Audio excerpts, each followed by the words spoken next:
शेतकरी मित्रांसाठी अतिशय महत्त्वाची आणि अशी आनंदाची माहिती आहे। तर आता शेतकऱ्याला न्याय मिळाला। विमा कंपनीला भरपाईसह व्याज द्यायचे आदेश मिळाले असून आता नेमकी काय आहे अपडेट। त्याचबरोबर विमा कंपनीने बऱ्याच वेळा शेतकऱ्यांना विमा देत असा शब्द दिला होता, परंतु हा शब्द पाळला नाही आणि त्याचबरोबर राज्य सरकार आणि केंद्र सरकार यांनी शेतकऱ्यांना बऱ्याच वेळेस नाराज करून बऱ्याच वेळेस शेतकऱ्यांना कुठल्याच प्रकारची मदत सुद्धा दिली नाही। मग आता या व्हिडिओमध्ये आपण मित्रांनो शेतकऱ्यांना मदत कशी मिळणार, कोणकोणते जिल्हे यामध्ये समाविष्ट करण्यात आले आहेत मित्रांनो, याची अपडेट माहिती आपण या व्हिडिओमध्ये पाहणार आहेत।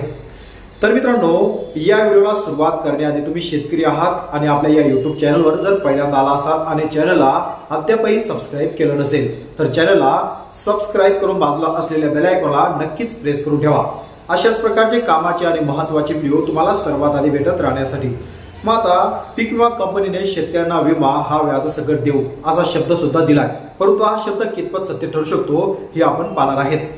तर आता अतिवृष्टी आणि दुष्काळाच्या उद्ध्वस्त झालेल्या पिकाचे नुकसान भरून न काढल्यामुळे अखेर ग्राहक मंचानं विमा कंपनीला दणका दिला आहे। हिंगोलीच्या शेतकऱ्याला 1.82 लाख रुपयांची नुकसान भरपाई 9% व्याजासह देण्याचे आदेश मंचाने बजावले आहेत। या निर्णयामुळे शेतकऱ्यांमध्ये समाधानाचे वातावरण झाले असले तरी हिंगोली जिल्ह्यातील अतिवृष्टी व दुष्काळामुळे पिकाचं झालेलं नुकसान भरून काढण्यास टाळाटाळ करणाऱ्या विमा कंपनीला अखेर जिल्हा ग्राहक न्याय मंचाने जबरदस्त दणका दिलाय। डिग्रस कराळे तालुका सेनगाव येथील शेतकरी शिवाजीराव कराळे यांना नुकसान भरपाई म्हणून 1,82,020 रुपये रक्कम 21 ऑक्टोबर 2020 पासून प्रत्यक्ष रक्कम मिळेपर्यंत 9% व्याज देण्याचा आदेश मंचाने बजाज अलायन्स जनरल इन्शुरन्स कंपनीला दिला आहे। तर आता पीक विमा कंपन्या जवळपास 4-5 प्रकारच्या पीक विमा कंपन्या होत्या, पण कंपनीमुळे टाळाटाळ कराळे यांनी खरीप 2019 मध्ये शासनाच्या प्रधानमंत्री पीक विमा योजनेअंतर्गत मूग, उडीद, कापूस, सोयाबीन पिकासाठी विमा हा उतरवला होता।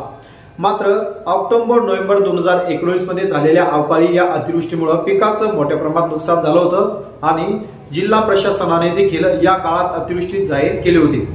तालुक्यातील अनेक गावांमध्ये शासनाचे अधिकारी आणि विमा कंपन्यांच्या प्रतिनिधींनी स्थळ पाहणी करून सुद्धा नुकसानीचा अहवालही तयार केला होता, तरी देखील पीक विमा कंपनीने नुकसान भरपाई देण्यास नकार दिला आणि त्यामुळे कराळे यांनी NBT टेकाळे यांच्या मार्फत ग्राहक मंचात दाद मागितली आणि मंचाचा निर्णय आला तरी काय। या प्रकरणाची सुनावणी मंचाचे अध्यक्ष डॉक्टर रवींद्र मराठे व सदस्य विष्णू धवडे यांच्या खंडपीठाने ही केले आहे। दोन्ही पक्षाचे युक्तिवाद ऐकून कराळे यांनी तक्रार अंशतः मंजूर करण्यात आली। मंचाने बजाज अलायन्स जनरल इन्शुरन्स कापूस सोयाबीन पिकाची विमा संरक्षित रक्कम 1,82,020 रुपये 21 ऑक्टोबर 2020 पासून प्रत्यक्ष रक्कम मिळेपर्यंत 9% वार्षिक व्याजदरासह तातडीने द्यावी, असा मानसिक त्रासाबद्दल 5,000 रुपये दंड व तक्रारीच्या खर्चासाठी 3,000 रुपये वेगळे द्यावेत, असा ग्राहक मंचाने अलायन्स कंपनीला मोठा दणका दिलाय।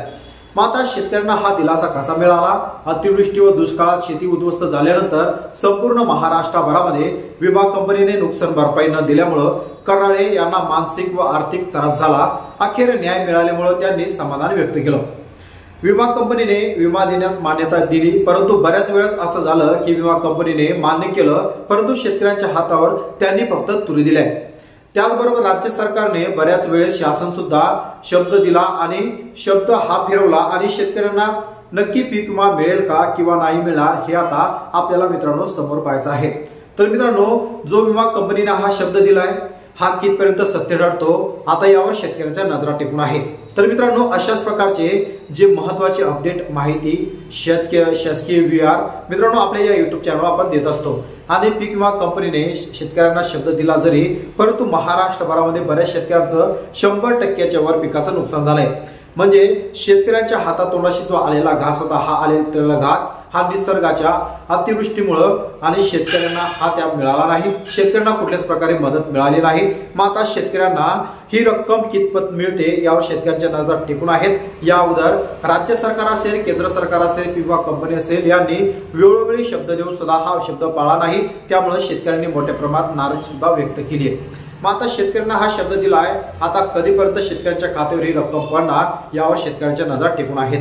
तर मित्रांनो, आशा करतो व्हिडिओ तुम्हाला आवडला असेल आणि पीक विमा कंपनीने हा जो शब्द दिला या संदर्भात तुमचं मत नक्कीच कमेंट बॉक्समध्ये कमेंट करून कळवायचं आहे। अशाच प्रकारचे कामाचे आणि महत्त्वाचे व्हिडिओ तुम्हाला भेटत राहण्यासाठी चॅनलला सबस्क्राइब करून बाजूला असलेल्या बेल आयकॉनला नक्कीच प्रेस करून ठेवा।